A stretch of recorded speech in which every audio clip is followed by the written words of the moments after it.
think this mic is working, then you can run through the PowerPoint. Take your tunes.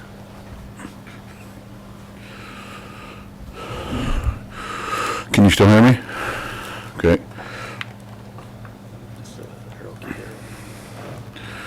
This presentation is about the Sagadiyakshakutia, the Beaver Canoe Prow figure that came from Angoon. The Sagadiyakshakutia, Beaver Canoe Prow figure, the story of a canoe's journey.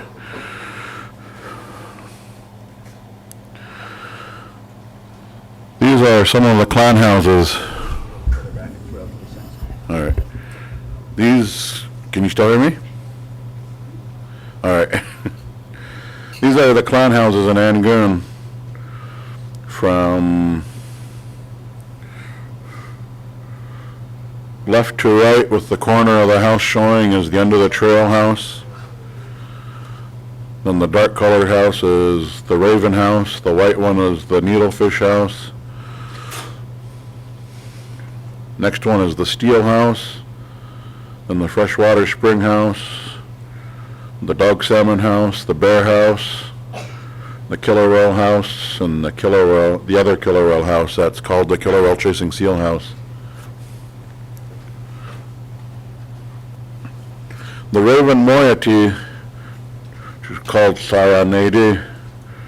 The Deshiton have the end of the trail house, the Raven house, Needlefish house, that's also called the Beaver house, the Basket Bay Arch house, the Steel house, the Freshwater Spring house, the Pit Cache house, the Raven Bones house, and the house standing sideways. Those are the Deshiton houses, the Raven Beaver clan. The Raven Dog Salmon clan, the Tlingit, they have the Dog Salmon house, which is also called the Central house or the Middle of Town house, and Keet Hit, the Logjam house. The Eagle moiety, the Shungu Katie side, the Dakhla'aweidi have the Killer Whale house, which is pictured here, which is also called the Killer Whales Facing Away from Each Other house. The Killer Whale house, that's also called the Killer Whale Fin house.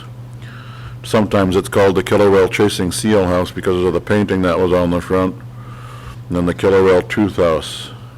That's the Killer Whale clan. The Wushkiton, which is the Shark clan, has the Fort house, the house on the fort, and the Bear Nest house. And the Takwaiti, which is the Bear clan, has the Bear house and the Bear Den and the Valley house.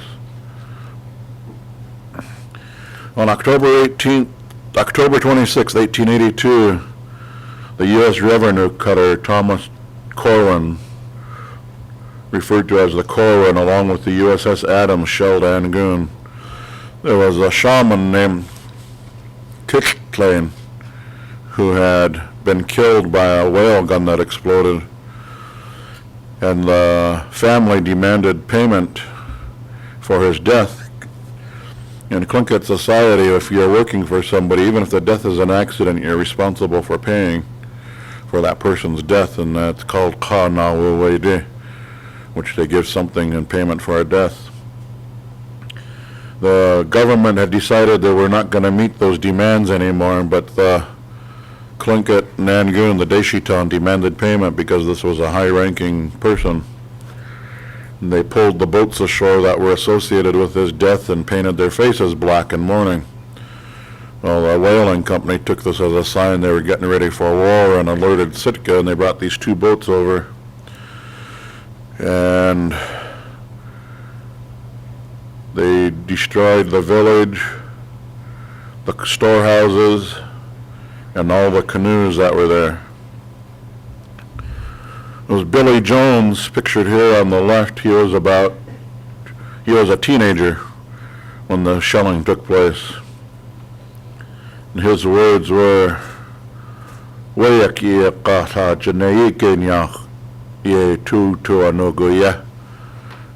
means the day we paid for a crime we didn't commit.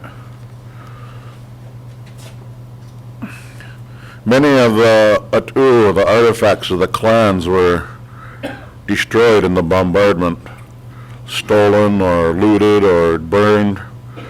Very few pieces survived, like the dagger on the left, the helmet in the middle, the hat that's being worn by the person on the right, and then in the lower picture is the beaver dish.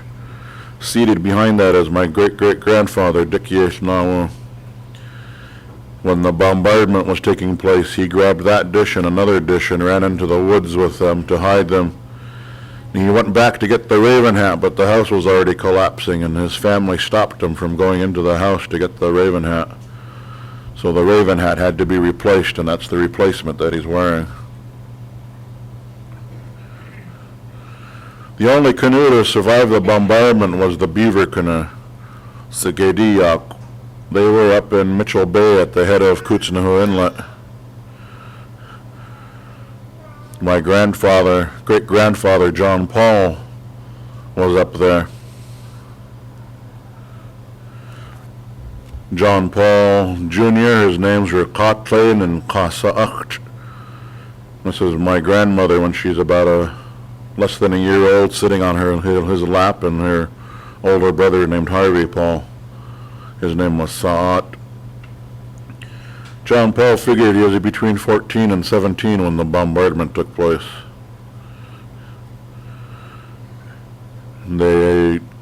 Some people came back from the town up into the inlet and told them what was happening. By the time they got back to Áak'w, the town had been completely destroyed.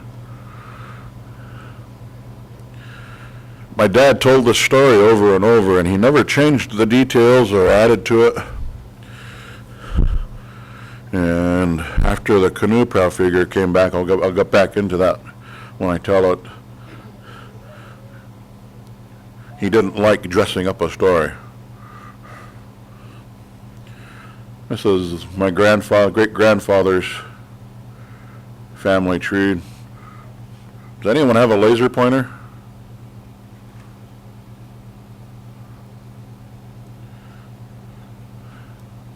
I don't know if I can point out from the second line down.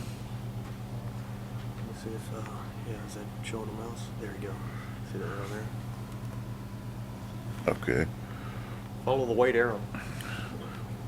There's my great-grandfather, John Paul. And those are his parents on the left, Khwáan and Kootznoowoo from the first marriage. He had several brothers and sisters, and then when his mother died, his father remarried, and they had James, Frank, Jim, Annie, Sophie, and Florence listed on the right. So that John Paul's parents, grandparents, and great-grandparents. And then John Paul was married twice to my great-grandmother, Mary Bell. They had Harvey, my grandmother, and Frank. And when my great-grandmother actually died getting off of the canoe, they were landing at Kootznoowoo, and they put the bow of the canoe on the beach, and she was going to jump off, and her husband told her to wait. He'd help her off, and she jumped off and slipped, and a stick hit her in the side, and she died the next morning from internal bleeding. And Susie's husband died about the same time, so in the Tlingit arrangement, they put John Paul and Susie Bennett together, and they had 5 more children. So these 8 are the children of John Paul. We visited the American Museum of Natural History in 1999, January. We were looking at objects that came from Áak'w. I was working with Leonard John, and the museum brought out all the objects that they knew were associated with Áak'w. But this row that they had here were objects they said they didn't know what community they came from. And I asked if I could browse around in there.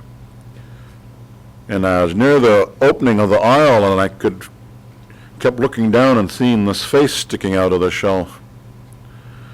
I'd look down at it and go back to what I was working on at the other shelves. Finally, I went down to see what that face was that kept staring out at me from the shelf, and there was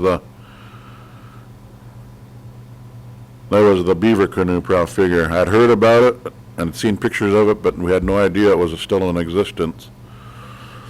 I went running back to grab my dad and Garfield George and brought them down there to show it to them. Then others came down and we asked it to be brought out on the table so we could talk about it, but that was near the end of the day of that work session, so they asked us to hold off until the next morning.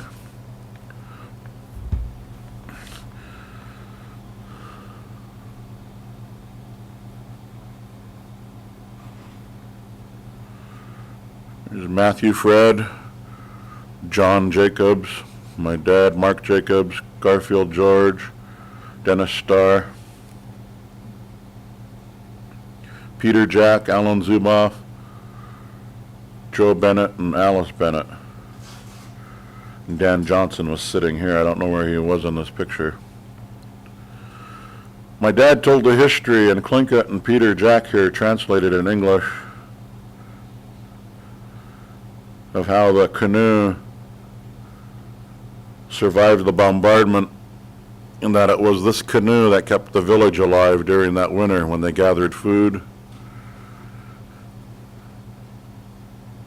for the entire village. And we said if it wasn't for this one canoe, none of us would be sitting here today.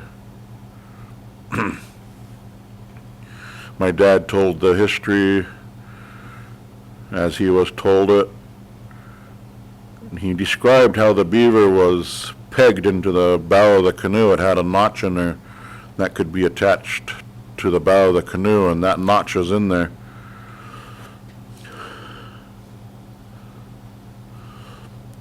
They'd take the bow piece off and store it in the house. They would rest the canoes on sandy beaches, and the beaver canoe was resting out in front of the house, and wave action during the night uncovered a rock and it split the hull of the beaver canoe.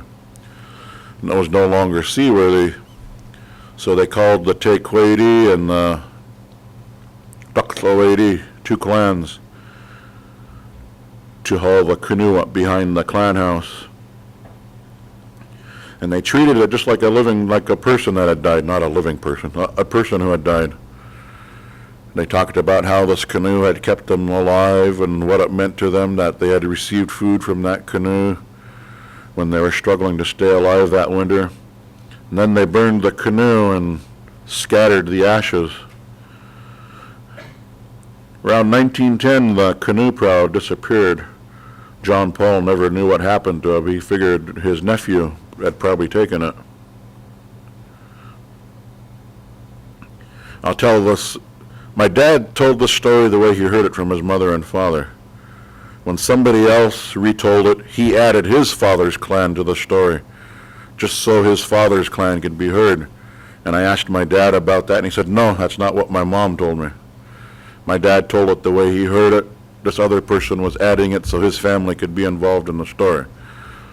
So these were the two clans that were involved in the cremation, I guess you could call it, of that canoe. But they didn't know what happened to the canoe until we found it there in the museum. We spent all morning and most of the afternoon talking about this, and they videotaped it. And this was actually the first object that was brought back from the American Museum under Nagpra. This is my dad standing by it with my nephew.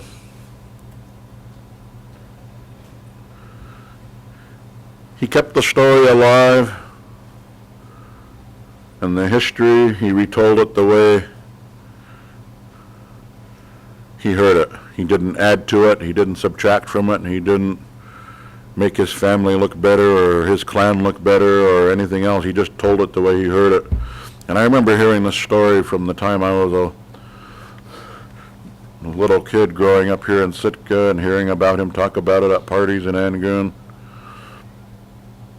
And before we even found this, the picture of that canoe prow figure was used to make a crest hat that had that image on there.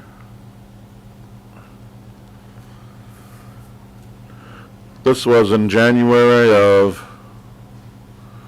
1999. In October 1999, the canoe prow was brought back, actually September.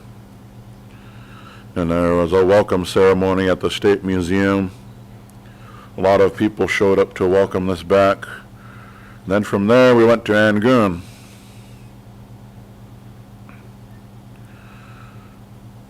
So my father and his niece getting off the catamaran. His niece is named Nazi, that's John Paul II's wife's name. So she was asked to help carry it off the canoe.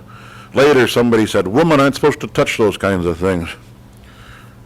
My dad said, no matter what happens and somebody's not going to be happy, just forget about it. They were just happy to get this object back, and they received quite a greeting in Áak'w when a lot of people showed up at the dock there. I couldn't find the pictures of the welcome dance, which went on for quite a while at the A&B Hall here, but I did get this from the welcome on the dock.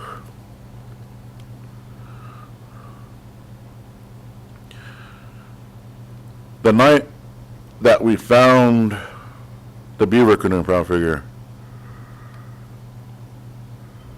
and we agreed to discuss it more the next day, that night my dad's youngest sister died in Seattle. And they were gathered in the room talking to my dad, and we just found that canoe. We were all excited about that, and they were talking to my dad, and one of them immediately seized upon the importance of this canoe and said, it's no accident that your grandfather's canoe should show up today. It's like he's come back to take your sister on her final journey.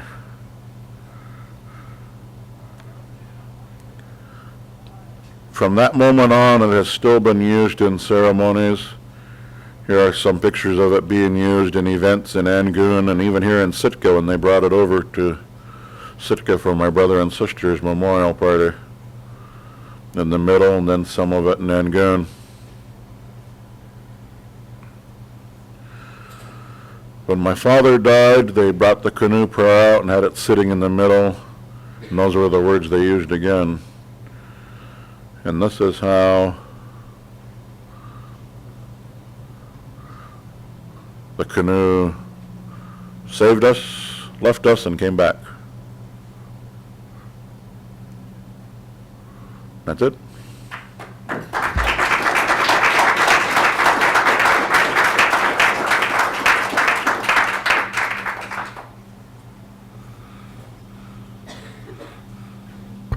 Thank you very much, Harold. I apologize for being late. I'm Steve Hendrikson. I'm supposed to be the moderator of this session, but one of the other sessions ran a little long. I appreciate everyone getting started on time here, though, and thank Harold too for sharing with us that great story of rediscovering that long lost object.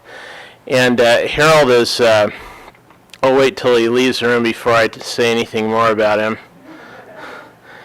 Harold's one of the key players in the Tlingit and Haida Central Council's efforts to engage with museums in the realm of repatriation, and a lot of this traces back to the Native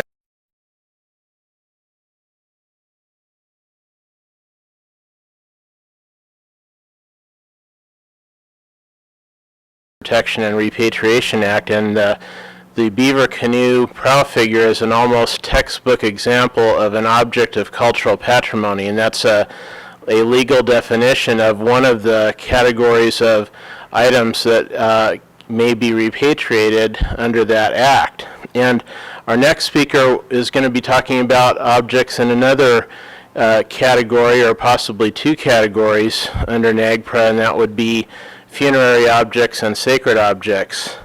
Bob Sam is no stranger to presentations of this type. He's internationally known for his work in historic preservation and cemetery protection, and his work in Alaska has resulted in passing a new state law to protect graves in the state of Alaska. He's worked for many years in cemetery protection, but also in more recent years he's been very active working with the Department of Defense in several important capacities, one of them being trying to get compensation for land seized by the U.S. military during World War II in the Sitka area. And that's work that's ongoing. Today, though, I wanted to mention his work in repatriation because he has done a lot of great things in that realm for other clans, but also I think what he's going to be talking about today has to do with materials repatriated to his own house and clan, the dog salmon of the Tlingit of the Áak'w Kwaan. And so without further ado, I'd like to introduce Bob Sam.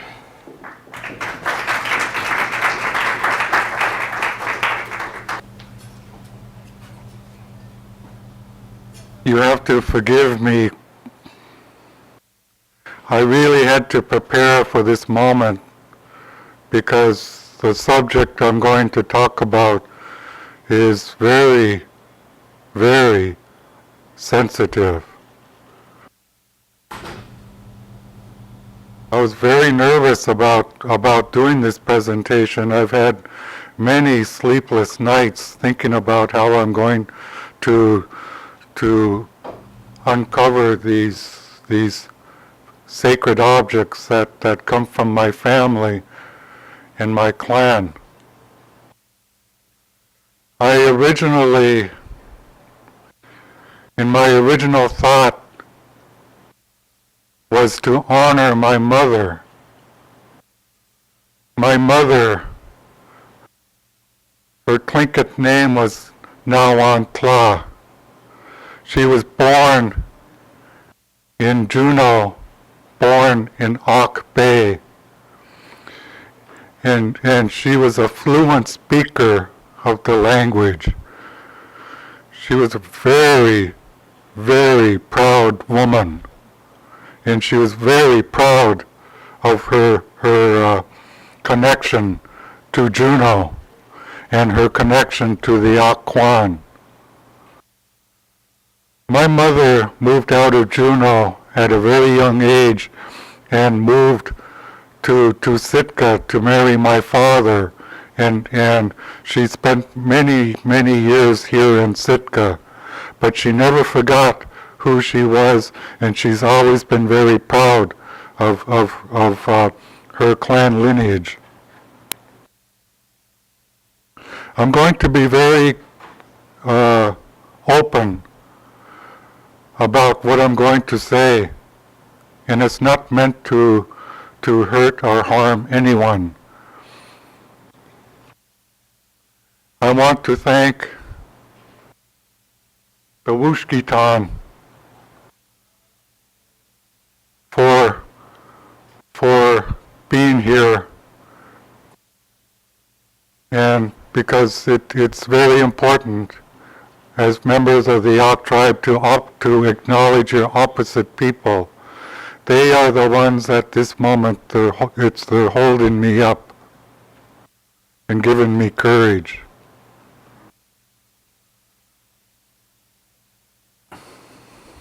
I'd also like to thank my father's people, the Áak'w Kwhaan Taant'a, for also being here among us.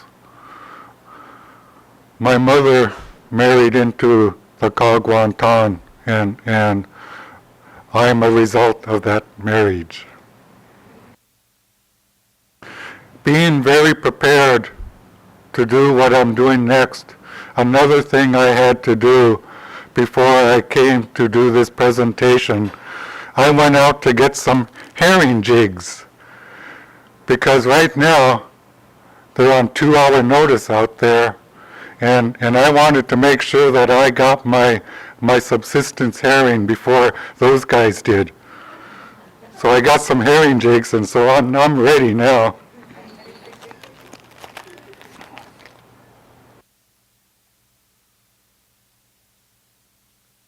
A number of years ago, something happened, and my mother, I went home one night, and my mother was in tears.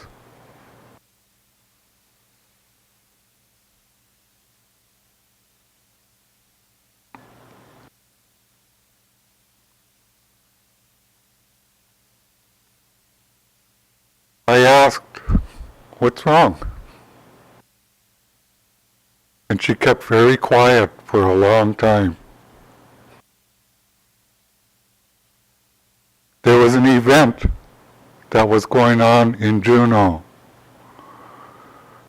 They asked my mother to come over to this important event because my mother is a grandchild of Khwáan, of the Áak'w tribe, Tlingit. She's a true grandchild of this clan leader, Khwáan. So my mother went to Juneau. And at the time of the event, somebody stepped in front of my mother and ignored her and didn't ask her to come out and present herself.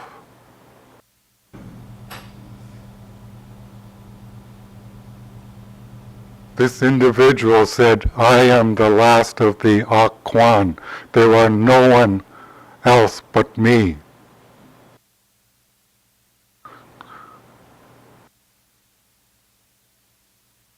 That really deeply, deeply hurt my mother. So I decided to do something about it. Being her son, I decided I was going to find a way to honor her memory and to have her placed in her rightful place among the Áak'w people. And I decided to do it in a good way.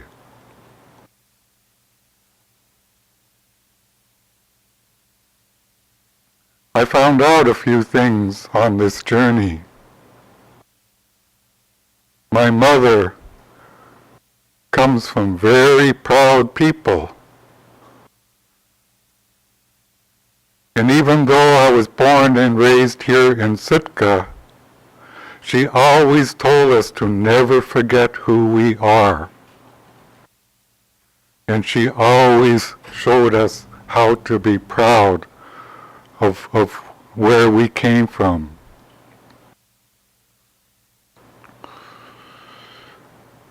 A new book came out about 10 years ago that was done by a man named Lieutenant George Emmons. It was a book about the Emmons papers. And at the very end of this book, there was a list of shaman objects from a man named Khwáan. There was a whole list of objects that was taken by Emmons from Berners Bay in Juneau. When I saw this list, I found the way to honor my mother. So I asked Harold Jacobs of Tlingit if he could put in a claim on behalf of my family and my clan for these objects. I am also, through my father's side, I am also a descendant of Lieutenant George Emmons. I am living proof that Lieutenant Emmons got very close to the people.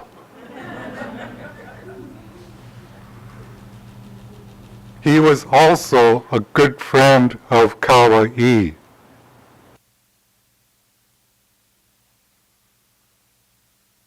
When I found out the relationship I had with Lieutenant Emmons, I felt shame because I knew this man was taking objects from graves of my people. I knew it. But as I come to terms with being a descendant of this man, I realized something. I'm a cemetery caretaker, and I am bringing these objects back to Alaska, and I am taking some of these very things that this man took and placing them back where they belong. There's something in my soul that really feels good about that.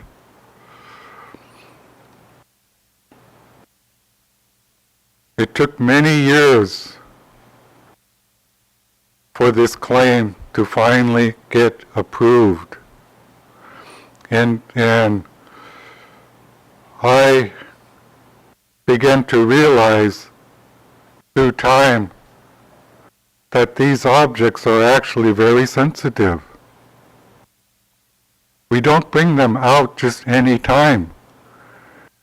And I've just found out recently that sometimes we don't bring them out at all.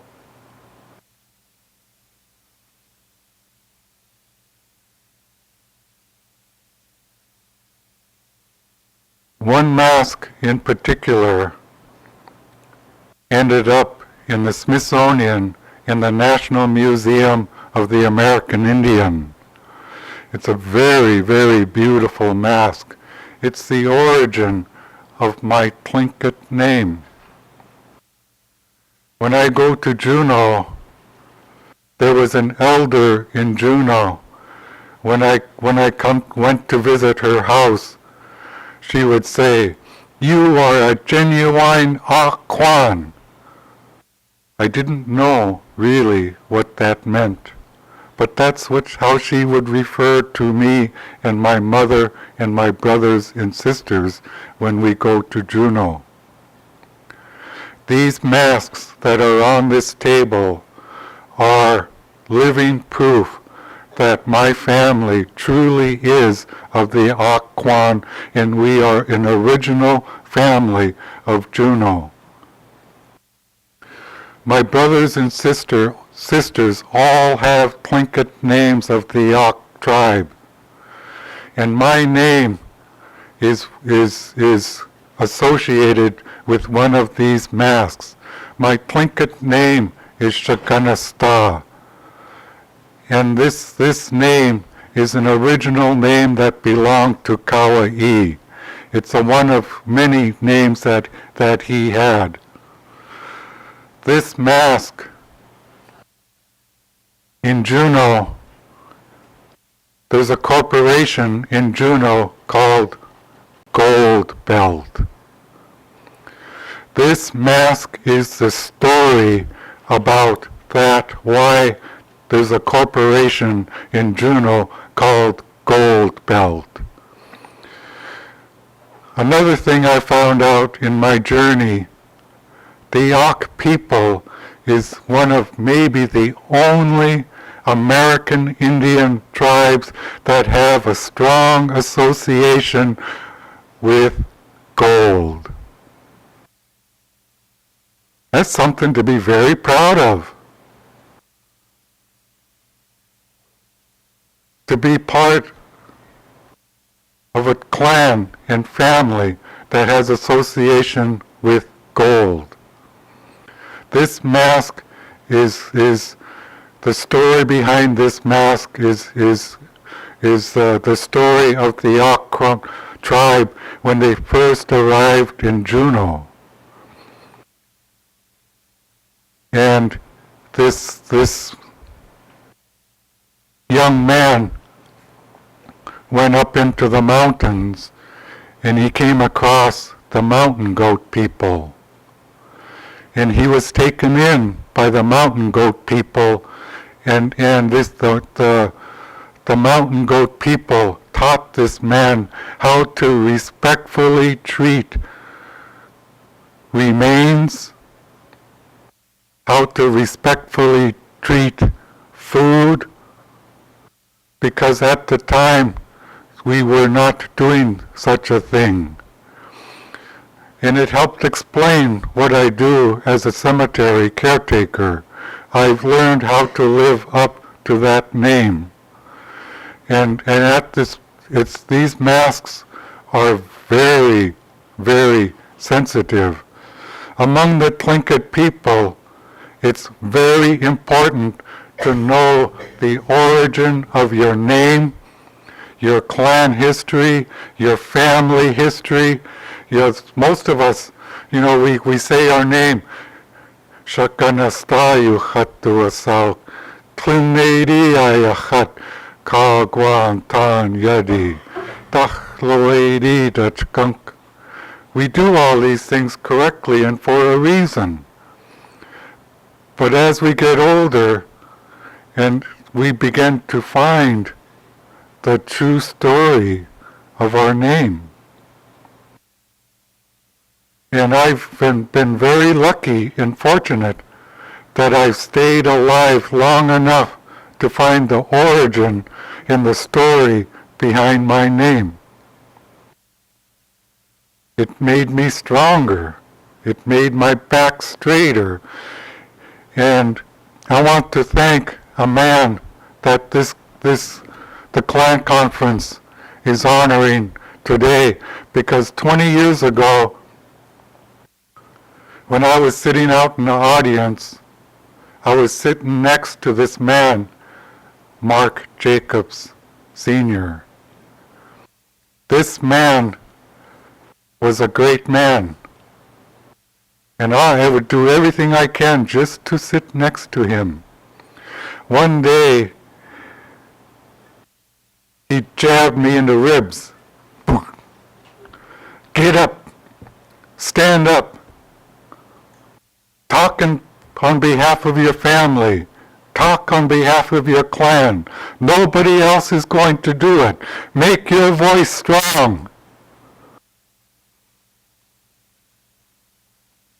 This is how my voice sounded back then. You could hardly hear me.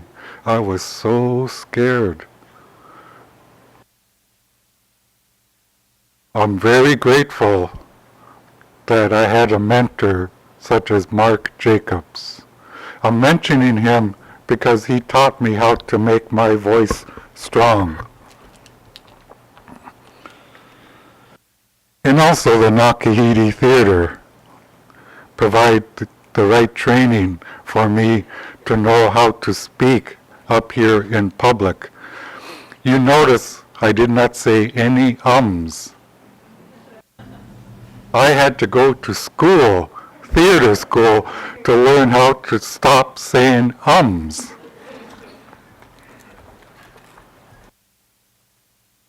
Mark Jacobs. When I was in Washington, D.C., there was a Tlingit and Haida Executive Council meeting in Washington, D.C., and it was going on at the same time that the Smithsonian approved the mask. And I'd like to ask Eric to come up and uncover the masks at this time. These masks aren't brought out just any old time.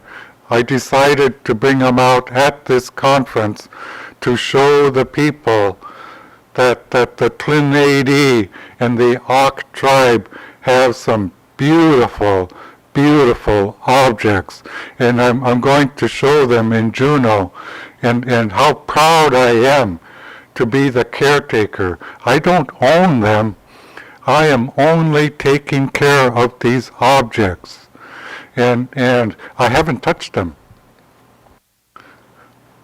I deeply, deeply respect the power of these masks. They're pre-contact. And as I look at them, you could see the master artist who has done the work on these masks. They're masterpieces of work. They're the best I have ever seen. And to be honest, the mask of Khwáan and the one that I was talking about, the origin of my Tlingit name, you could see how beautiful this mask is.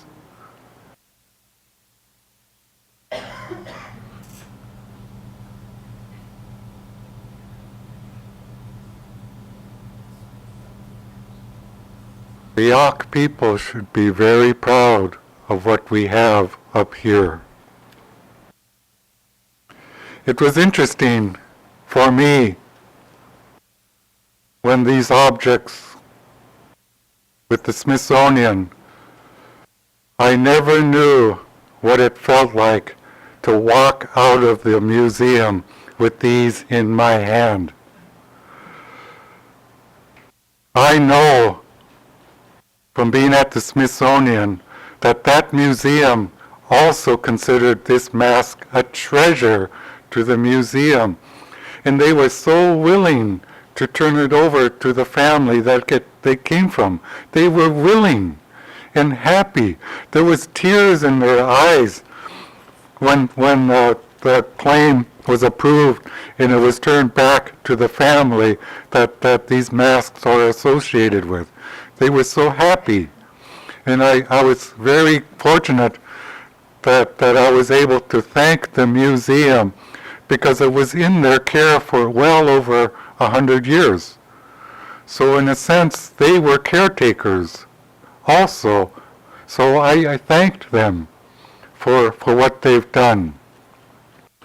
Because that first mask was approved, the claim was approved, the other museum where the other masks were held, the other 8 masks were, the claim was naturally approved because one museum approves a claim of associated objects, the other museum by Nagpra law has to do the same. So the American Museum of Natural History through time approved the claim, and I was able to have them returned back to Juneau and during last year's celebration, and I was very fortunate that the people of the Áak'w tribe and my father's people and the Wooshkitan, because I never do anything without my opposite tribe. I never want to stand up here alone without their support. So I am very fortunate that I come from a very proud family and a very proud clan, and my goal has been to bring all of Khwáan's things back together and have them placed in Juneau for the people of Juneau to see what a wonderful history that we have. And I also wanted to honor my mother, and I did that. I accomplished what I set out to do, and my mother passed away, but I still have these in her memory, and now because of we are a living culture, I am working with my nephews.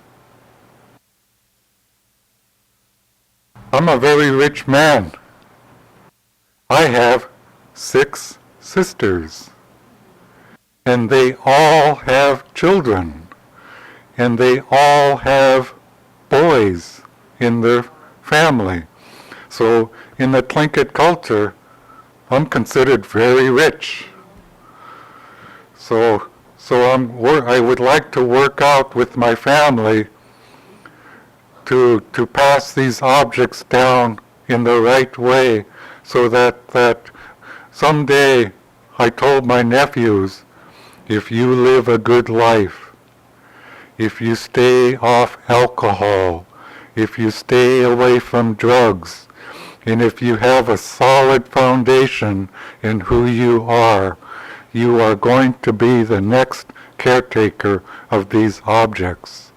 But you have to demonstrate that you are going to live a good life and you are going to walk down a good path. That's all I'm asking of you. This is what your grandmother would have wanted you to do. So I'm fulfilling my mother's wish to have these objects passed down to my nephews in a good way. And I'm saying that publicly in front of my father's people, the Khwáan and the Wushkitan people who are part of the Áak'w tribe. I would like to do it with your assistance in front of you so that it can be witnessed in a good way. So if we had I would leave these masks up here and for you to see. But if you are not in a good mind, if you are not feeling good about yourself, and if you feel something, then don't come up here. These masks have great power. I had one of them in my house for 4 days, and and eventually you're going to find yourself talking to the mask like a living human spirit. That's how much energy they have. And that's what repatriation and Nagpra is doing to my culture and my people, it's bringing back the spirit of our people, and it's actually the spirit of Khwáan that's in this room. I am not here by myself, I am here on behalf of Khwáan. So his spirit is in this room now, and so for educational purposes only, because these are shaman objects, I would like to state that that's my sole intent. But in my personal feeling, I read something in that program that shamanism is gone. When I read that in the program,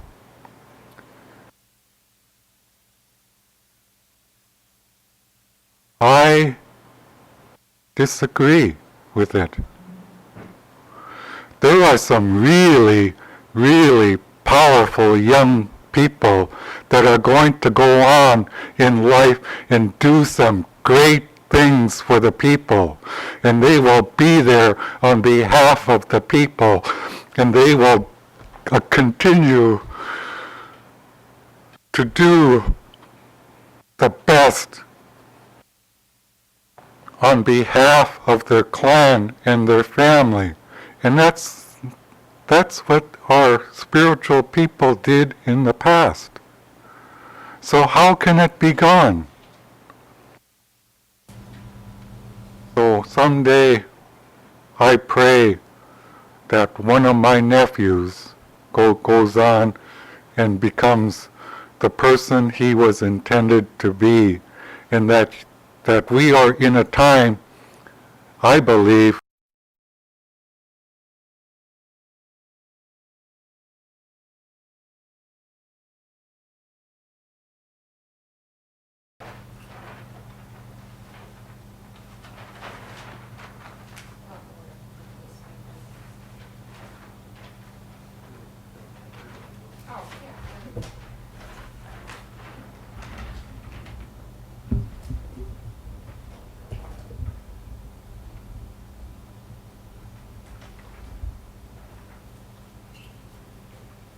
Thank you, Steve, for the introduction. I'll be talking about the Saanyuaa Kwhaan Taant'a Kwhaan cultural affiliation, more about the Saanyuaa Kwhaan because that's the research that I have been doing for the last 13 years, and it's been a quite extensive research project. I'll try to explain the process on why the Saanyuaa Kwhaan had decided to do such an extensive process to do their repatriation. And through this presentation, I'll try to set the stage on what led to the research. First, the Cape Fox Village is located 50 miles south of Ketchikan. It's the people of the Saanyuaa Kwhaan. Also, Tongass Village is located a few miles south from them. They had moved from Cape Fox Village and Tongass Village in 1894 by the missionaries Samuel Saxman and William Paul Sr. They were thinking about that move 17 years before they actually moved. So around the 1870s, they had moved. They were thinking about moving. Why? They were thinking about moving because at that time in 1894 and possibly in probably the 1870s, there was a very, very strong influence of Christianity, getting educated, and a lot of the people were moving around in that area. And I put up the map here because I wanted to show you that where our people are located. We are the far end of what we call, or Ketchikan is the last island that makes Alaska part of the United States, or part of Alaska, before we had a border. But I'll kind of point that out right now.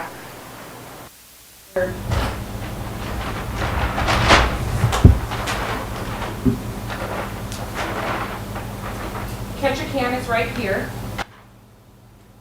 and Cape Fox is kind of located right in this area down in here. You can see that all white down in here because that's Sinchian, Haida, the Tlingit are right in here. So we also have a strong influence of Haida in Sinchian. So a lot of the people were moving around.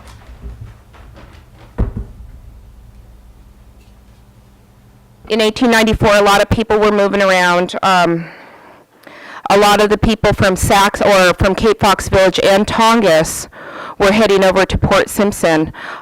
Port Simpson, there was a lot of trading posts in that area at the time. There was a lot of Christian things going on. The Presbyterian Mission, the Episcopal Church was there. There was a lot of people going back and forth to get Christianized.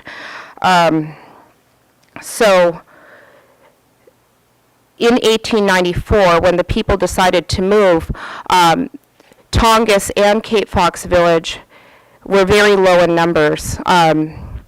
Samuel Saxman and William Paul, when they were looking for a new place to move the Tongass people and the Cape Fox people, on their journey they had died.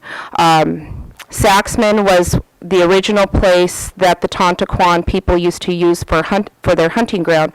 So they had moved the people from Cape Fox Village and Tongass Village to Saxman. I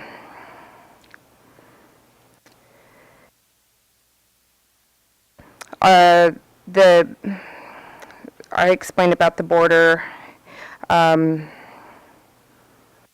at that time, we found a document that was written up by George Beck, and it was a document that had all the head house leaders on there.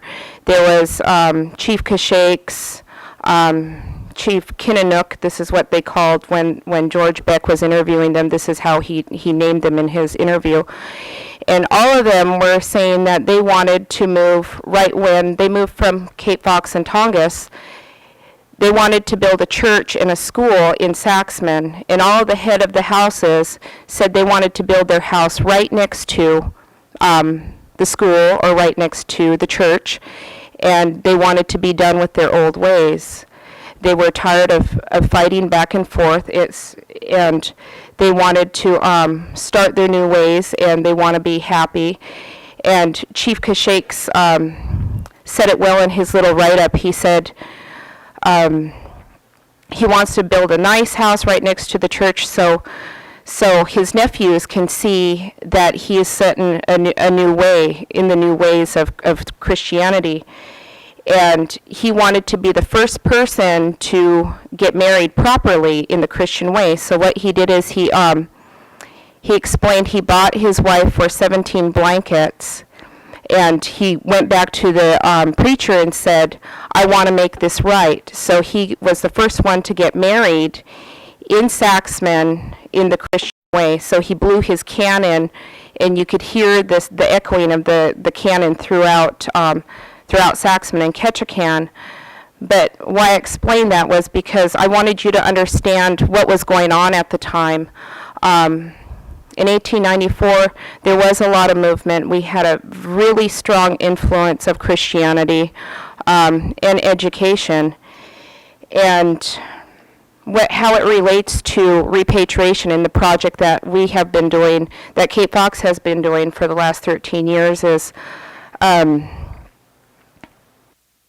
when I got handed this project, I was like 19 years old. My boss had literally put a book on my desk and said, "Here, go find these things."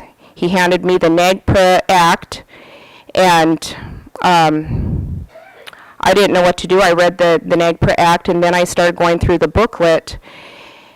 And I was like, well, who would know about these things? Who would know where these things are from? See, the people moved from Kootznoowoo in 1894.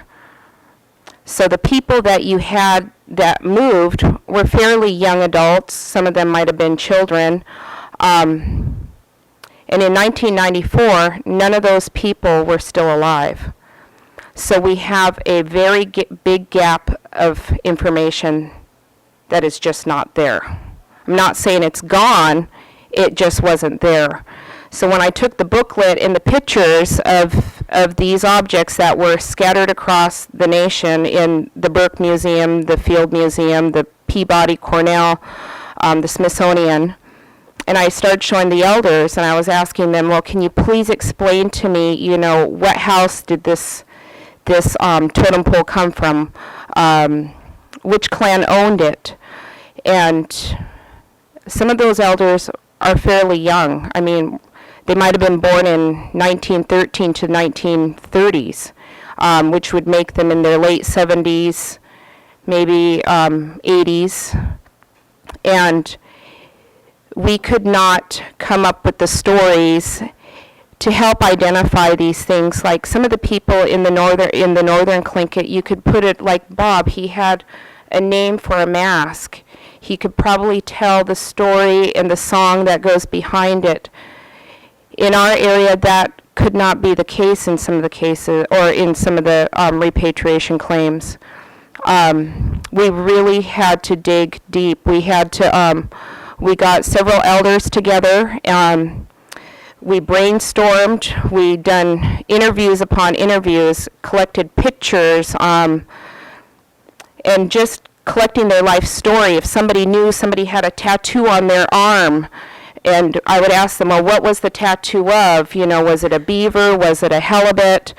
And slowly, we would get some of the information, and just those little clues like that, if there was a halibut on her arm or on a man's arm, we could possibly identify that clan crest of the halibut, which would belong to a clan that we knew of because of that clan still existing today.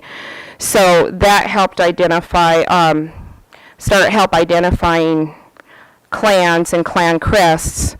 And we do have stories that the Saanyuaa Kwhaan people, carry today.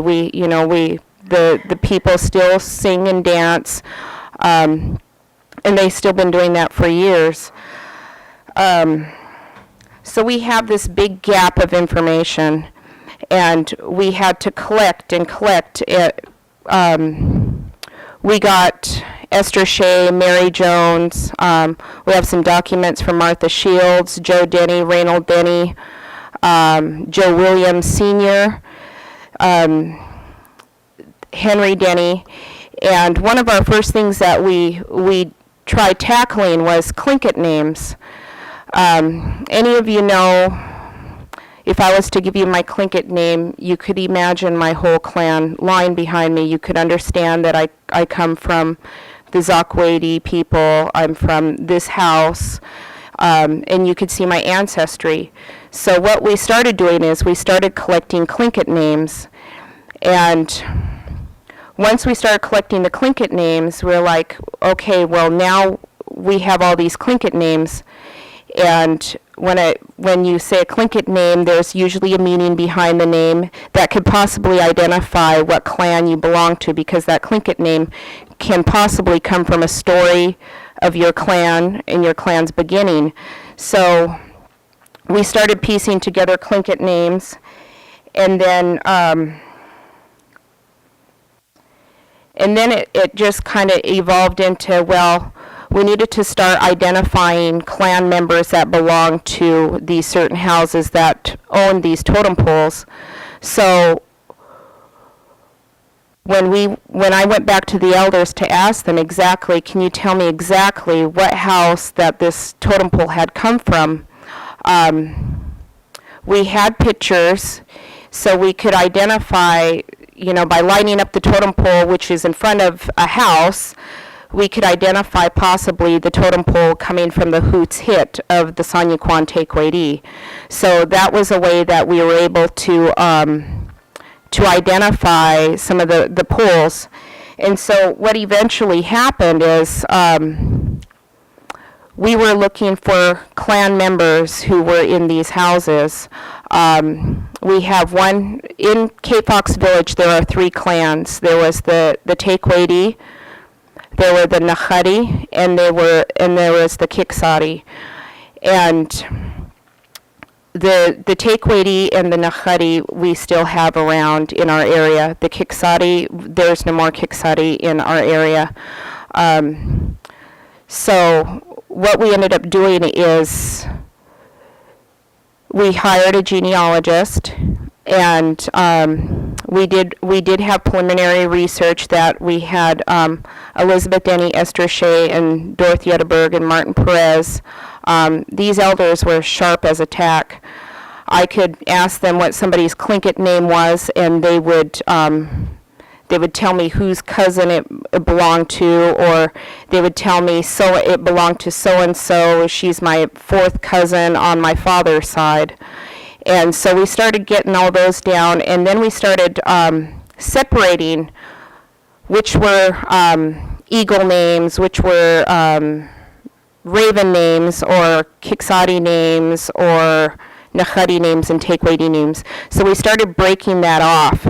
And then when the genealogist came, we specifically said, I would like for you to help break down and find as many clan members as you can that belong to these people. What we were in search of is the extinct clan that we have in our area, which was the Khwáan. We did not have any more of those people left in our area. We knew that the last person was Peter Major, who was Khwáan, and we couldn't find any of his sisters who bared children who would link back to 2004 or 2003. So what we ended up doing is we collected documents from the Presbyterian Mission. We went back to Philadelphia. We went to Washington, D.C., to the Library of Congress. We went to the Washington Press and got some of the Olson notes. And we just kind of kept on plugging away, and what we ended up getting was 221 family trees that are not only separated, we have the Tlingit name, but we have them broken down into which house people belong to, which then helped us identify these clan members. And why it was really important to the Saanyuaa Kwhaan in the beginning was because we have 2 clans that are from, we have one clan that is the Dakhla'aweidi of the Saanyuaa Kwhaan, and then there's a Dakhla'aweidi of the Taant'a Kwhaan. And their territory is so close together that the Saanyuaa Kwhaan did not want to make the mistake on repatriating an object that came from the Taant'a Kwhaan. They were very adamant about not stepping on the other Dakhla'aweidi's feet by repatriating something that belonged to somebody else's house.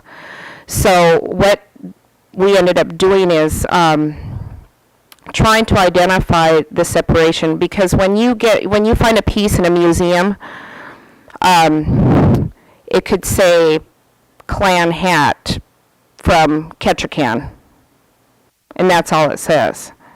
You might have, if you're lucky, you can get something that has a catalog record that will say, well, it's been transferred to this person, or it was bought for this much. But we did not want that situation to happen. We did not want for our people of the Saanyuaa Kwhaan to repatriate things of the Taant'a Kwhaan. We did not want that situation to happen. So we ended up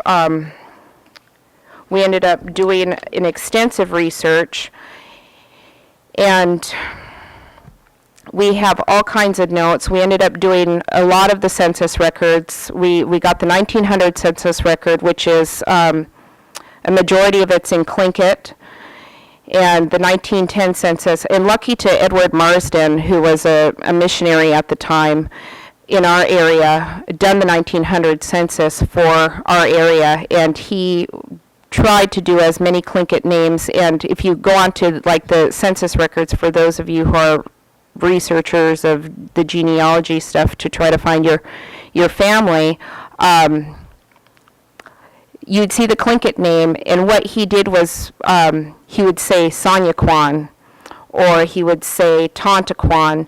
So we were able to track some of that lineage in the census records. Other good information that we used was the BIA enrollment. Of course, the Presbyterian mission, the missionaries and the school teachers were very good. They used to take notes, and some of it might not be, pertinent to like our research or like to try to find artifacts, but it definitely showed relationships to one family to another family. If there was people coming into the church, it would say so and so. Her and her cousin did not come to church today because they were potlatching for 3 weeks or 3 days. So you might not have gotten the relationship to the clan, but you got the relationship to the family, that Betty Joe was related to Danny Joe, and you got that relationship there. What other information did we collect? Oh, we collected cemetery plots. We have a big, thick booklet of cemetery plots. We collected it, must have been from the borough of Ketchikan, and we took all that information down, and then we actually went up to the cemetery. You could go up there, and it will say, beloved, something is related to so-and-so. Another good source is the death certificates. We use death certificates. It might not tell the clan, but it will tell where the person was born. In the back of the death certificate, it will identify the living children and what other living relatives were there. So for us, the repatriation process has been a very beautiful process. It created healing in our area. We had some clan members that have, that they know that they're Tlingit, but they don't know exactly, where they're from, what Tlingit name they have, what clan they belong to.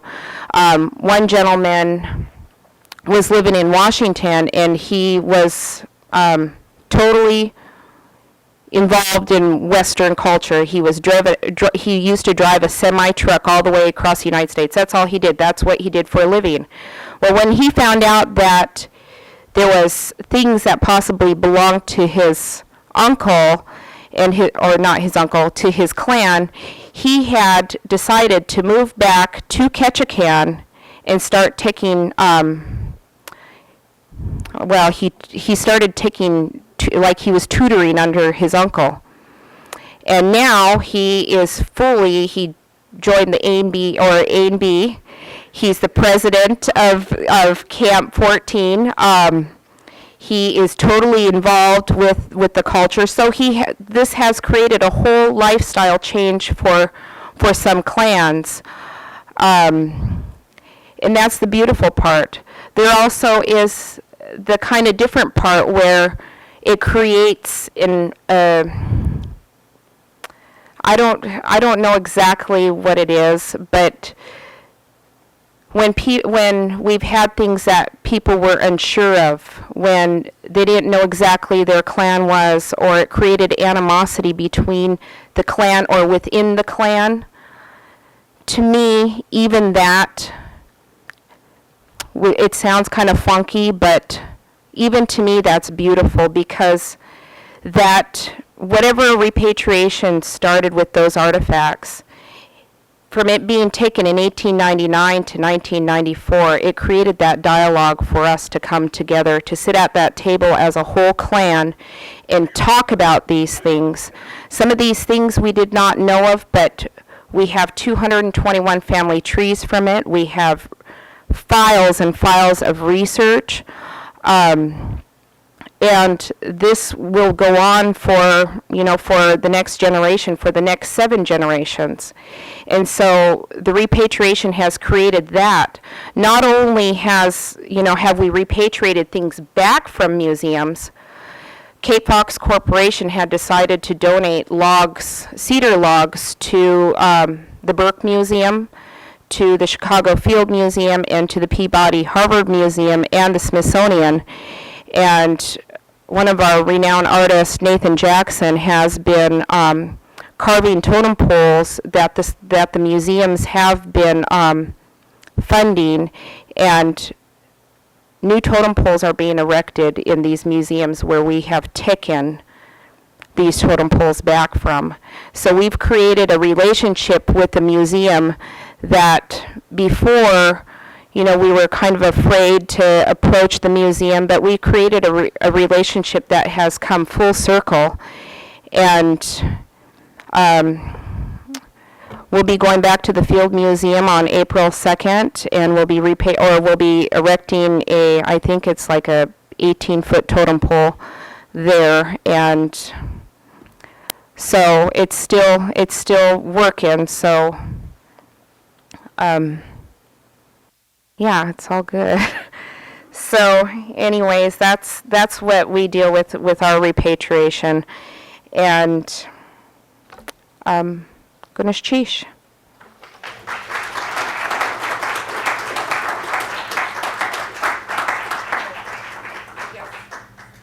And I always have to put in my plug, if there's anybody in the Saanyuaa Kwhaan or Taant'a Kwhaan that you think you might be Saanyuaa Kwhaan or Taant'a Kwhaan, please let me know. We're always adding to our genealogy charts. They need to be corrected. None of them, some of them are wrong, and there might be big parts that are wrong. I'm not saying the whole thing is correct, but any of you, I'm always looking for more genealogy charts to try to connect people. Thank you.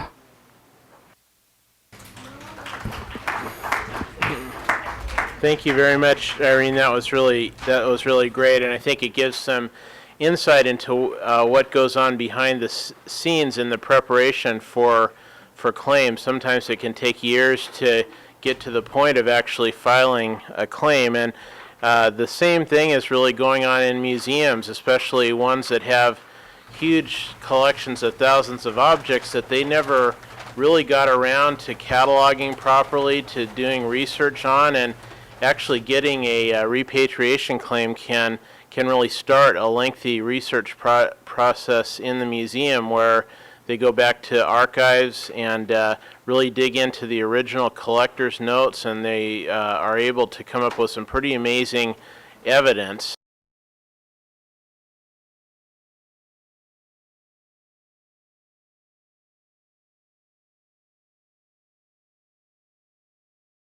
That helps to confirm other evidence that comes from the clan leaders and from Southeast Alaska. So through the consultation process, both the museums and the native groups put their information together, and that's the kind of evidence that's required by Nagpra in order for a object to go back. And our next speakers are going to talk about a case study of exactly this process. Harold, you already know from his presentation. Eric Hollinger is from the, excuse me, where are my notes?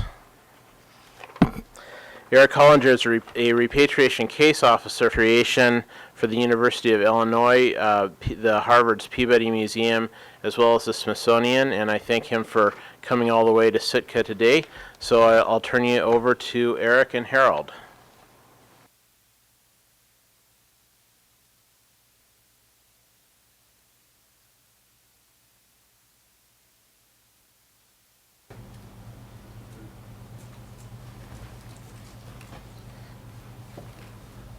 Hello again.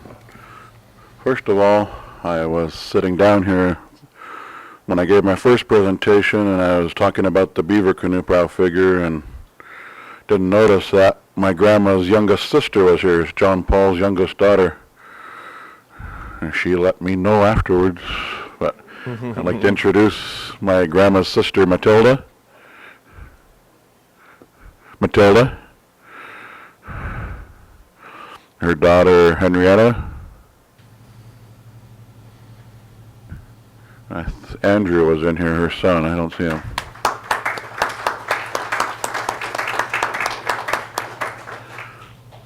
My mom is here too, but she can't hear me. She's smiling at me.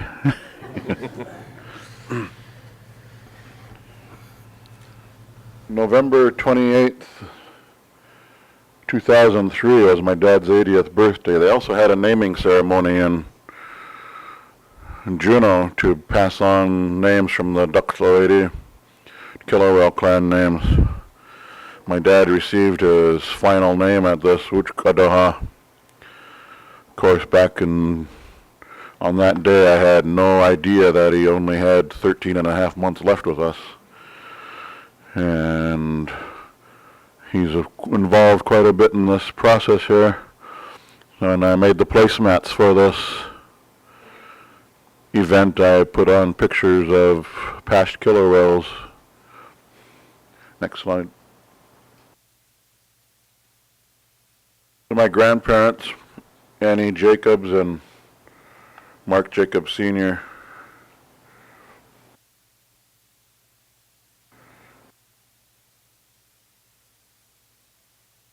My grandparents and my dad's family. Back. This is my Uncle Franklin, my Uncle Harvey, the oldest, Ernie in the back, Rose and Bertha. My dad holding my brother Richard, my mom holding my brother Tony, my grandfather Mark Sr., my grandmother, and my cousin Wally. Now this picture is just Bertha, Wally, my brother, and my mom left. In the background is Áak'w. Above Rosie's head is the killer whale house. Above Bertha's head is the killer whale chasing seal house. And on the right is the killer whale tooth house. John Paul was married twice. His first wife, they had Harvey, Paul, John, and Annie, my grandmother, sitting on his lap. And they had another brother. Next slide. It was Frank. Some people question why my dad's uncle is Khwáan Taant'a and my dad is Dakhla'aweidi. Patrick Paul and he were at meetings a lot, and I could not get it through their heads that Pat's mother was from Sitka, Khwáan Taant'a, and my dad's grandmother was from Áak'w. Some people refer to them as Áak'w and Khwáan Taant'a. There's no such thing. They're Sitka Khwáan Taant'a. But my dad's family was from Áak'w. This is him wearing, my dad's uncle wearing their killer whale hat and their blanket. Next. John married again, and his wife here, pictured here, is from Sitka, and these are their children.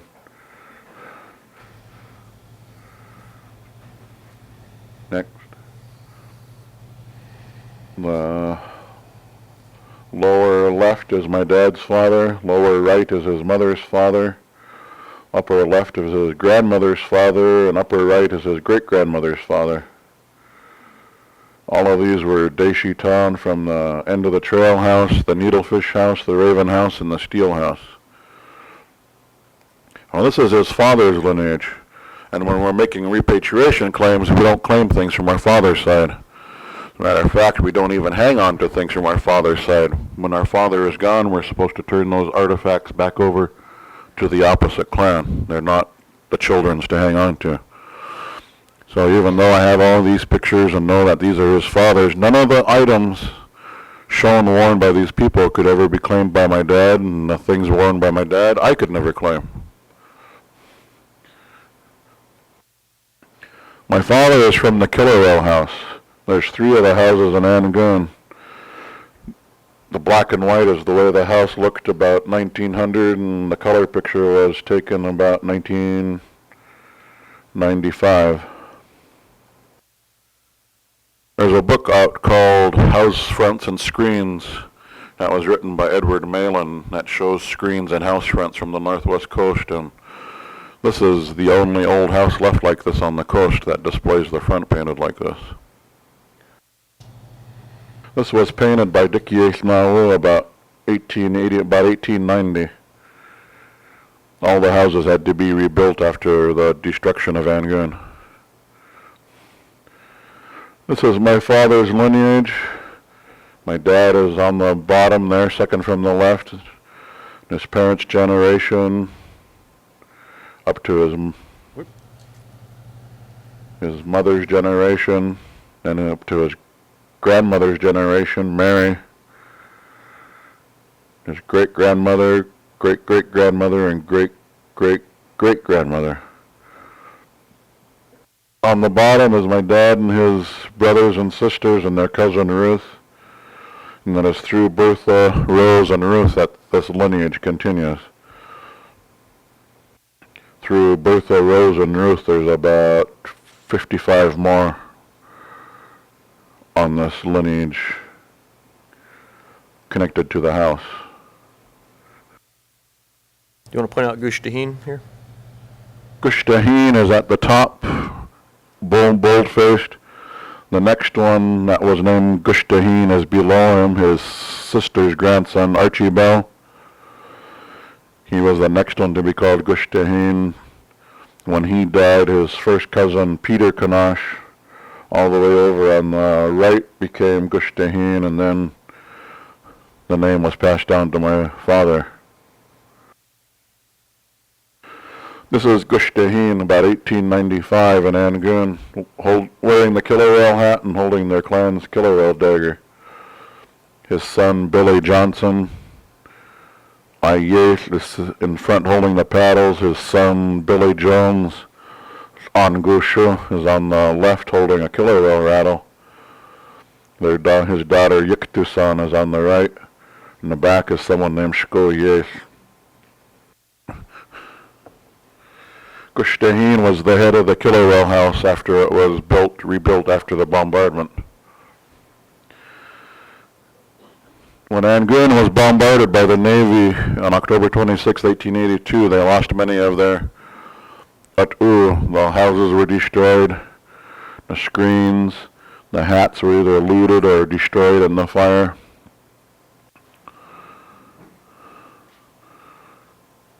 You can see the dagger laying across the chest there, and then the original hat off to the bottom, the left of the body. Many of these were lost and destroyed, so replacements had to be made. One of the men that was commissioned to do these replacements was my great-great-grandfather, Dick Yeilnaawu. This is my father's mother's father. He was the head of the Raven House. His father was Yaanachuk, and his mother, the son of Tlingit, and his mother was Khwáan. He was a well-known carver, and he replaced a number of the hats that were lost in the bombardment. When Angoon was being bombarded, he grabbed 2 of their old feast dishes and ran into the woods to hide them, but he couldn't save the Raven hat. So that hat that he's shown wearing there is a replacement of one that was in the bombardment. His birth name was Áak'w, and he inherited the name Yeilnaawu from his maternal uncle, and when he became the head of the Raven House. There was another Yeilnaawu that lived here in Sitka. He was a different clan than this one. These are some of the hats we've identified that were made by Dick Yeilnaawu. There's 2 wolf hats on top, a beaver hat in the middle, the bear hat in the lower left, and the killer whale hat on the lower right.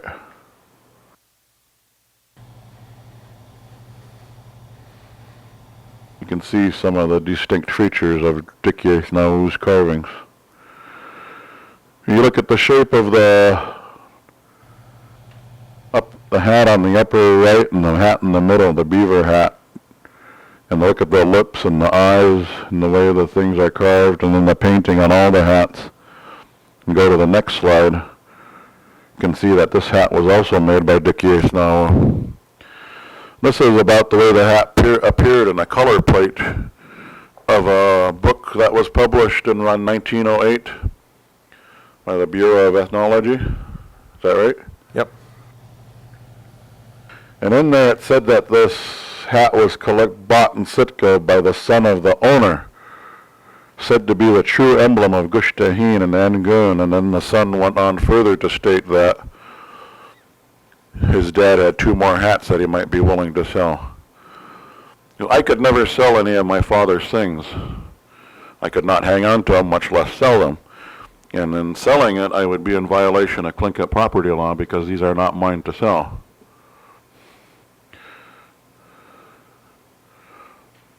In January 1997, we went to Washington, D.C.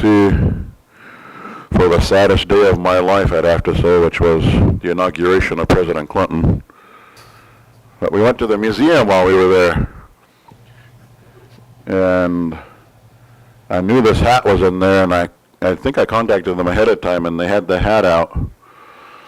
And this was in January 97, took pictures of my dad with the hat. I told my dad when they brought the hat out, I said,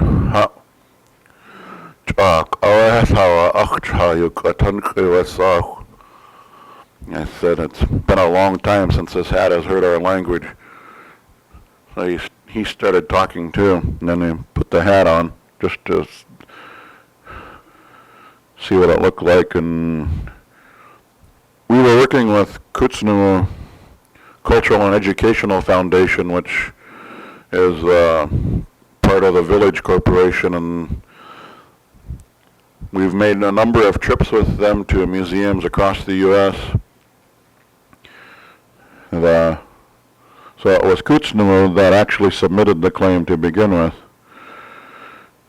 The National Museum of the American Indian Act in 1989 is the law that was used as the base for Nagpra, the Native American Graves Protection and Repatriation Act. It is a law designed for the Smithsonian museums. The Smithsonian museums are not subject to Nagpra. They have their own repatriation law. If I might pick it up here. Yeah. A bit of additional background. The Smithsonian museums we're up to 19 museums, and the Smithsonian has 136 million objects in its collections, of which 126 million objects are in the collections of the National Museum of Natural History, where Harold found the killer whale hat here. We have, therefore, the largest repatriation effort underway, and to date, these you got off our website, these stats.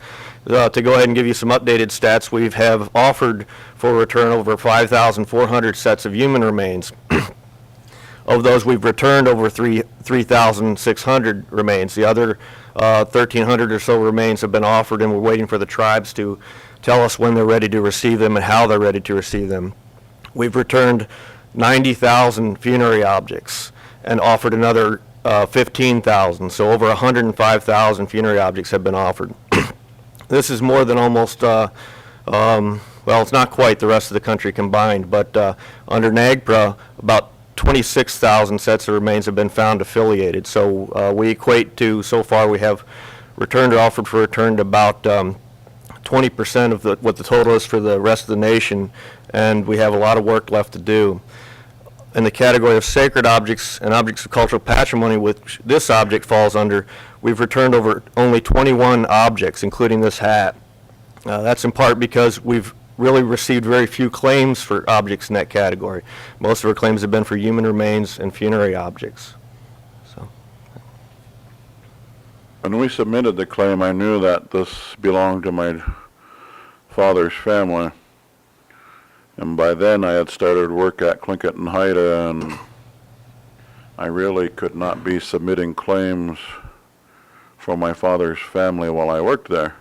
So Kootznoowoo, which represents the village, took up the claim. This hat was part of a video conference in 1995, where some people in Juneau connected with DC, and they were looking at objects. My dad wasn't part of this conference, but I recognized the hat again in that video conference when I was looking at the videotapes of that session. The claim was submitted in '97, but they were taking care of primarily human remains. we also had a number of staff changes since '97 all the way up to 2003.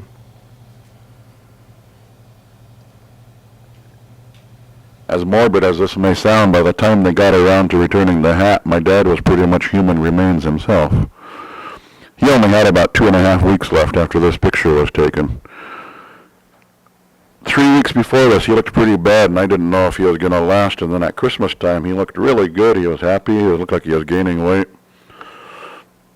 But still, he was pretty sick, and Eric called me and said they were pushing the claim through as fast as they could and trying to get signatures, and we were making arrangements that week between Christmas and New Year's. So on December, do you come up on December 31st? January 1st. January 1st. And then we transferred the hat. It was a last minute notice over at the hospital. My dad had been in the hospital since November.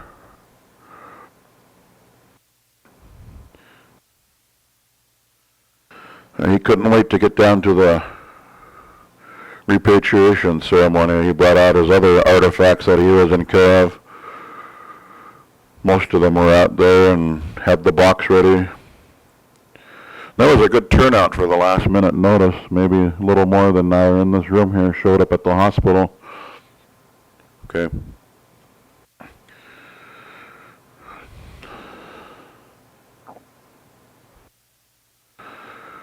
The Khwáan clan brought out their Khwáan hat, put it alongside the box before it was open, and then George Bennett and Fred Hope were asked as opposite clan members to open the box and take the hat out. Then Herman Davis and David Davis put the hat on my father. This would be the one and only time he would ever wear this hat. When my grandfather, Mark Jacob Sr., went to visit Herman and David's mother after their son died, while she was crying, he said, "What are you crying for? I'm going to be your son." So their mother gave my grandfather their brother Paul's name, so they became like brothers to my grandfather, which was why they were take so much part in the things involving my dad. It's like they're his uncles, his dad's brothers. So they're the ones that were asked to put the hat on my dad here. His Tlingit names are Saanyuaa, comes from when they were stuck by the glacier and they were migrating. Keet-woo, white killer whale. Gushtahin, spray behind the killer whale fin. Udeshkadanik, everybody claims to be a killer whale. And Wuchkadaha, his family name, his last name, which is the name of a shaman. He was a Deshitan child and a Tak'aweidi grandchild, a grandchild of the Bear Clan. He He passed away 12 days after this, but he kept the hat in the room with him the whole time up until then. So when he did pass, the hat was put out by the caretaker of the former caretaker's daughter, who had that dagger that's sitting there. She put the dagger and the hat out, and then the Khwáan brought over their tongass and the brass hat here. This brass hat was repatriated several years ago back to the Khwáan. But they put those out there, and we sat there for about 6 hours before we finally left. At his memorial, he got quite a send-off. There was 31 Khwáan hats out there. I'd never seen that many hats out in one place before. And the killer whale hat that was returned was sitting out in the object. So you see Garfield holding the mic and the dagger next to his right arm, and to the right of the dagger is the hat sitting there.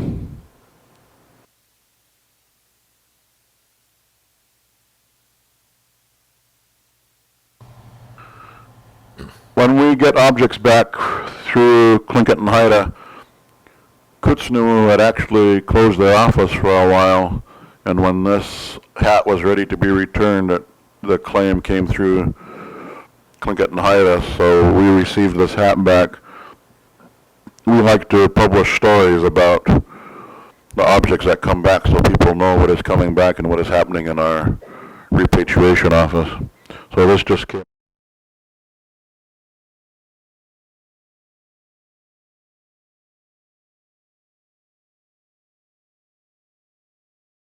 Which I described briefly there on one page, what I've just told you here.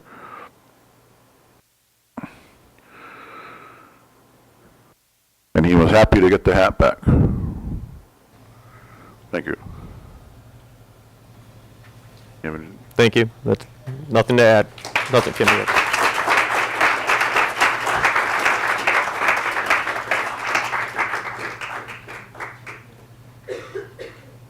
Well, our final speaker of the afternoon is Stacy Espenlaub from the University of Pennsylvania Museum, and I want to thank the University of Pennsylvania Museum for being so supportive of this conference by sending 3 of their staff members here.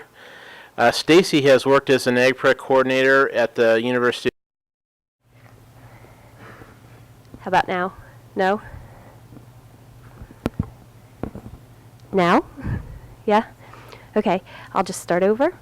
The presentation today will discuss 4 object loans made to the Central Council of Tlingit and Haida Indian Tribes of Alaska.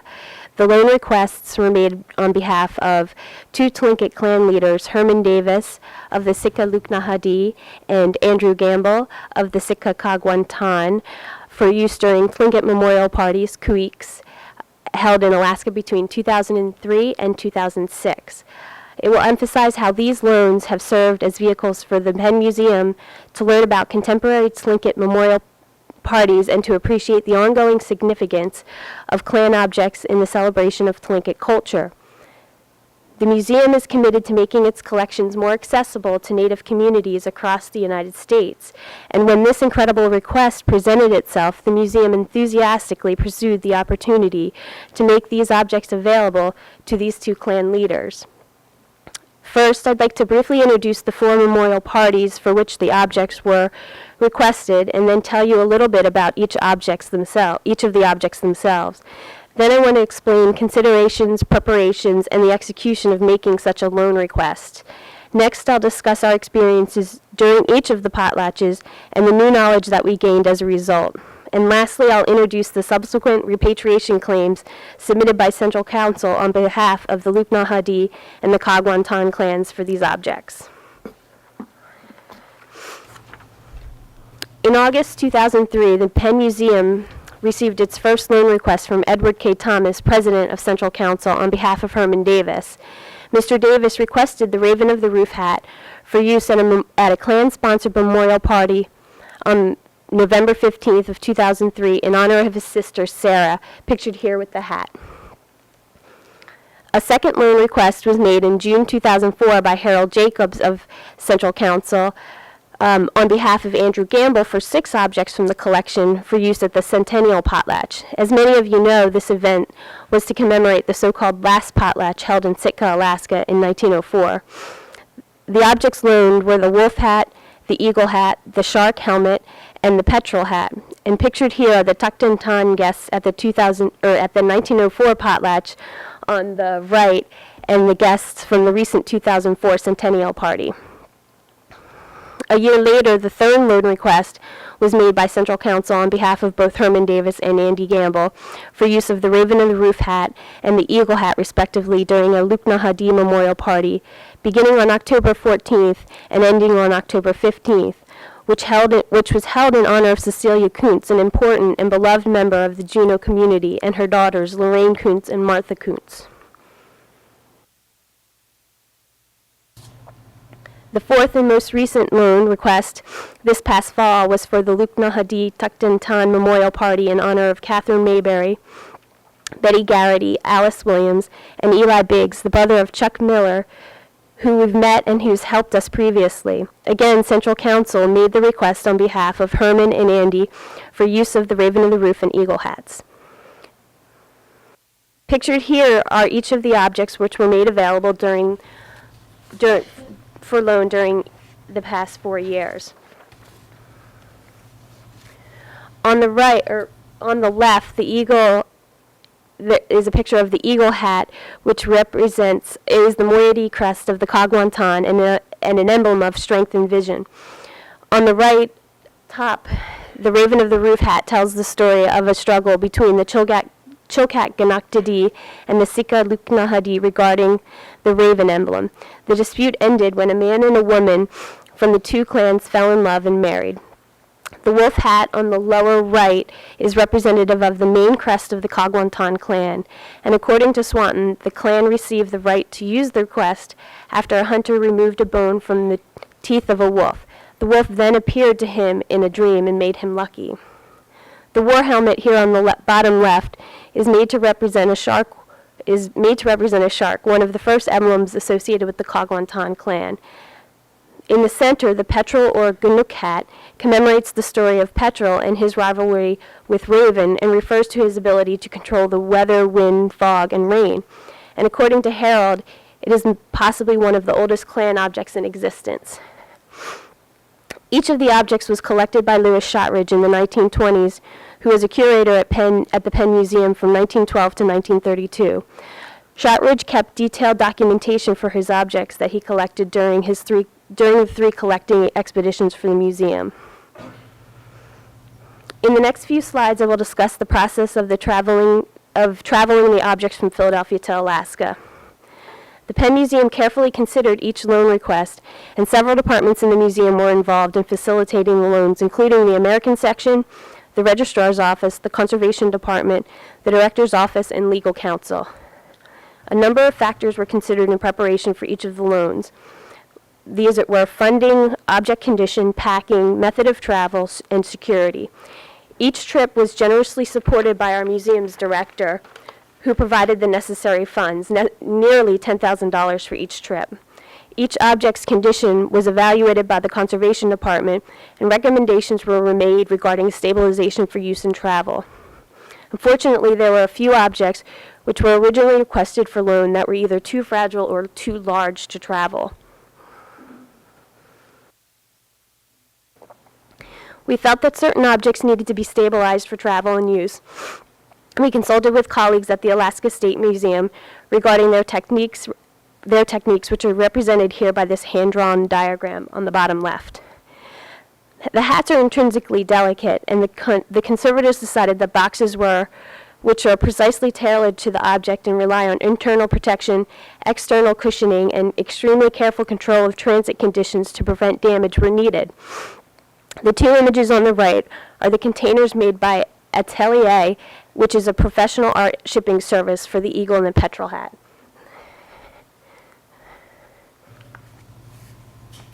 In order to mitigate any potential damage during transportation, the museum decided that a staff member would hand carry each hat to its destination.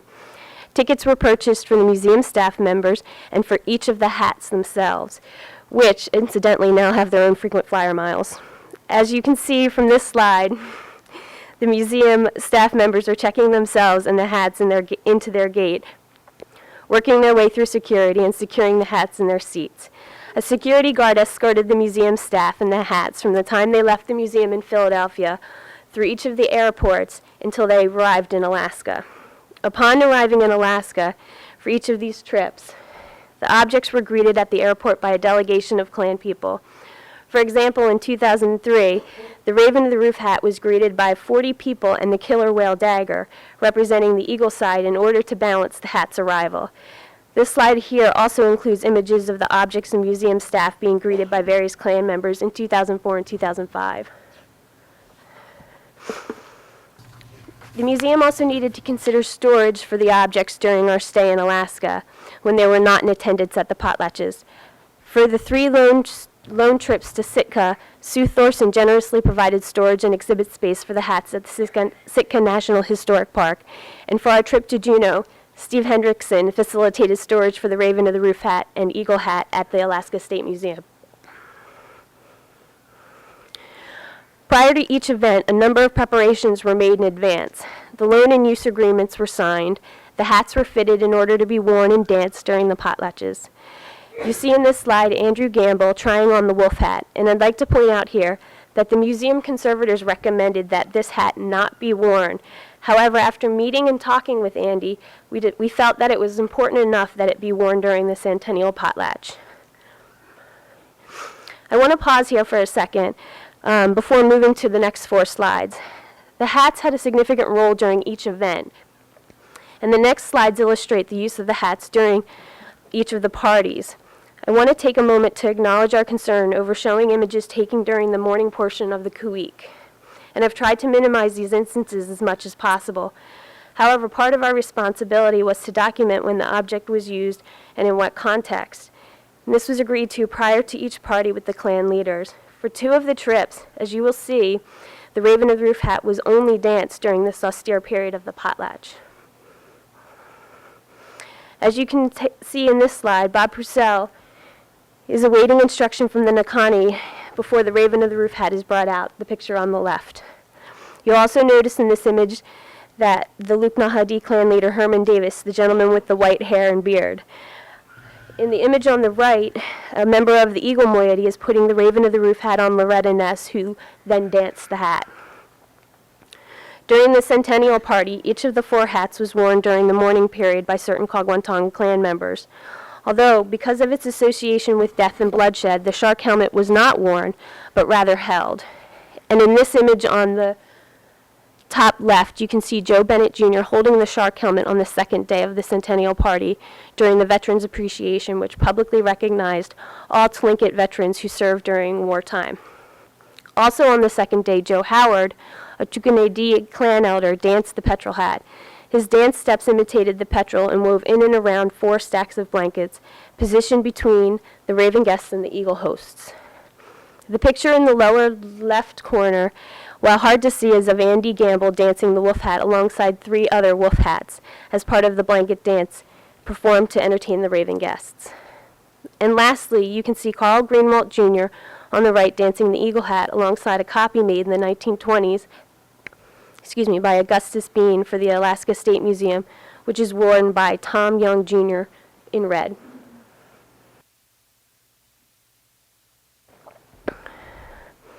During our 3rd potlatch, the Raven of the Roof and Eagle hats were both present. An inspiring moment for us came when Joe Howard, wearing the Eagle hat, and Edward Koontz, the son of Cecilia Koontz, wearing the Raven of the Roof hat, danced them together. In this slide, you can also see the Raven of the Roof hat placed on the table during the money collection and later used in killing the money. At the end of the memorial party, Andy Gamble, wearing the Eagle hat, along with the other guests, took part in the return dance, thanking the Luknahadi hosts for their hospitality. During the 4th memorial party we attended, the Raven of the Roof hat was danced by Chuck Miller, the brother of Eli Biggs, during the mourning period. The image on the bottom right represents alternating Raven and Eagle hats, symbolizing support for one another. During this potlatch, as well as the previous 3, the museum was publicly acknowledged and thanked for making available the hats.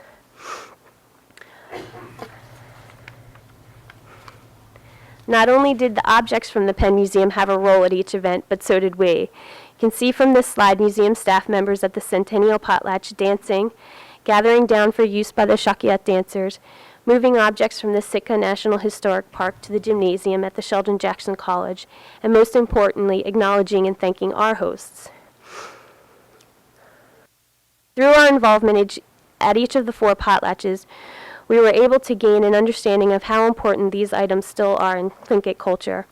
Once we returned home, an important part of our job was and is to share this experience and knowledge with a variety of people. This includes lectures to Penn students in their anthropology classes, the museum staff, as well as curators. Additionally, Bob Purcell and Lucy Williams published an article in the museum's Expedition magazine, which reaches the broader museum community. Not only did we share what we learned during our trips, but we also shared the gifts we received during each of the parties. The items pictured here were from the memorial party for Sarah Davis James, and Terry Rothkar generously packed and shipped the items to us so that we could share them with our colleagues at the museum. One of the goals of Central Council in making these loan requests is to have the museum understand the context in which these objects were intended to be used and see Clan Áak'w in motion. After participating in these potlatches, Central Council, I believe, considered us knowledgeable enough to receive and appreciate the 2 repatriation claims from Andy Gamble and Herman Davis on behalf of their clans, which we officially received during the 3rd trip to Alaska at 4:30 in the morning during a potlatch. The 2 claims included the 5 objects which were loaned as well as others. And since that time, we have hosted 1 consultation visit and plan to host an additional clan elders this coming fall. In closing, I'd like to say, and I know I can speak for my museum colleagues who accompanied the hats on these trips, that this has been a remarkable experience both personally and professionally as a member of the museum, to see these objects in use and to hear the eloquence of the Tlingit language. Pursuing these loan requests has afforded us the opportunity to see the objects come alive and to understand how they are used during a memorial Khwáan to console, support, and take on the grief of the clan hosts. These objects make tangible clan crests, histories, ancestors, and spirits. For us, Nagpra is not just about repatriation, but about building new relationships and developing new projects with Tlingit people that strengthens our historical relationship and reflects what is relevant in today's Northwest Coast Tlingit communities. I look forward to my continued education about Tlingit culture. Kootznoowoo.